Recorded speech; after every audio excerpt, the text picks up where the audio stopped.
Anjali kitchen में व्यस्त थी। उनकी तुनुक तुनुक चलती चूड़ियां हवा में बज रही थीं। तभी दरवाजा खुला और उनके पति आकाश थक कर चूर घर लौटे। आ गए? अंजलि ने मुस्कुराते हुए पूछा, थकावट छिपाने की कोशिश करते हुए। आकाश ने जवाब दिया, हाँ, क्या बनाया है आज? आपकी पसंदीदा पालक पनीर। अंजलि ने जवाब दिया, पलक झपकाते हुए।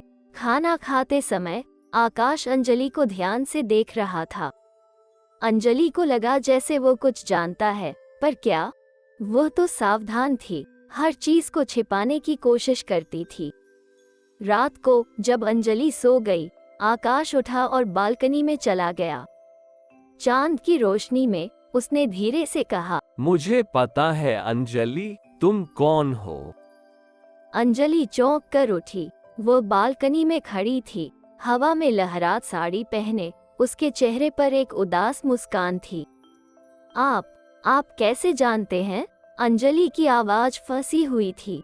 आकाश ने मुस्कुराते हुए कहा, तुम्हारी चूड़ियों की आवाज, तुम्हारे हाथों की महक, तुम्हारी हर छोटी आदत, ये सब तुमसे ही जुड़ी है अंजलि। अंजलि आंसू रोक न पाई। मैं नहीं चाहती थी कि आपको पता चले। मैं डरती थी कि आप मुझे अस्वीकार कर देंगे। आकाश उसके पास गया और उसे अपने बाहों में ले लिया।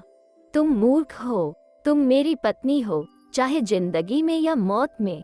तुम्हारे बिना मेरा घर अधूरा है अंजलि। उस रात वे घंटों बातें करते रहे। अंजलि ने उसे बताया कि कैसे दुर्घटना में उसकी मृत्यु हो गई थी और वो उसे छोड़कर नहीं जा पा रही थी।